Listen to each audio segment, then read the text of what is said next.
கும்பகோணம் அருகே திருநீலக்குடியில் 100 கிலோ எடையுள்ள 1 லட்சம் மதிப்பிலான தடை செய்யப்பட்ட புகையிலை குட்கா பொருட்கள் பறிமுதல். 2 பேர் கைது. கும்பகோணம் அருகே திருவிடைமருதூர் தாலுகா திருநீலக்குடி காவல் நிலைய சரகத்திற்கு உட்பட்ட திருமலை ராஜபுரம் நாட்டாறு பாலம் அருகே திருநீலக்குடி காவல்துறை ஆய்வாளர் ராஜேஷ் தலைமையிலான காவல்துறையினர் வாகன சோதனையில் ஈடுபட்டனர்.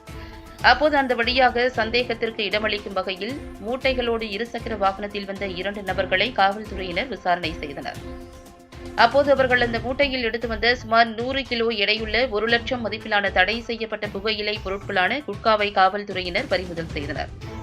தொடர்ந்து நடைபெற்ற விசாரணையில் அவர்கள் இருவரும் திருநீலக்குடி மெயின் ரோட்டைச் சேர்ந்த சுப்பிரமணியன் மகன் சீனிவாசன் மற்றும் திருவலஞ்சுழி ஹார்ச்சி ரோட்டை சேர்ந்த கண்ணுசாமி மகன் செல்வம் என்பது தெரியவந்தது. மேலும் தடை செய்யப்பட்ட புகையிலை பொருட்களை கடைகளில் விற்பனை செய்வதற்காக எடுத்து வரப்பட்டதும் தெரியவந்தது. இதனைத் தொடர்ந்து 2 குற்றவாளிகளையும் காவல்துறையினர் கைது செய்து விசாரணை மேற்கொண்டு வருகின்றனர்.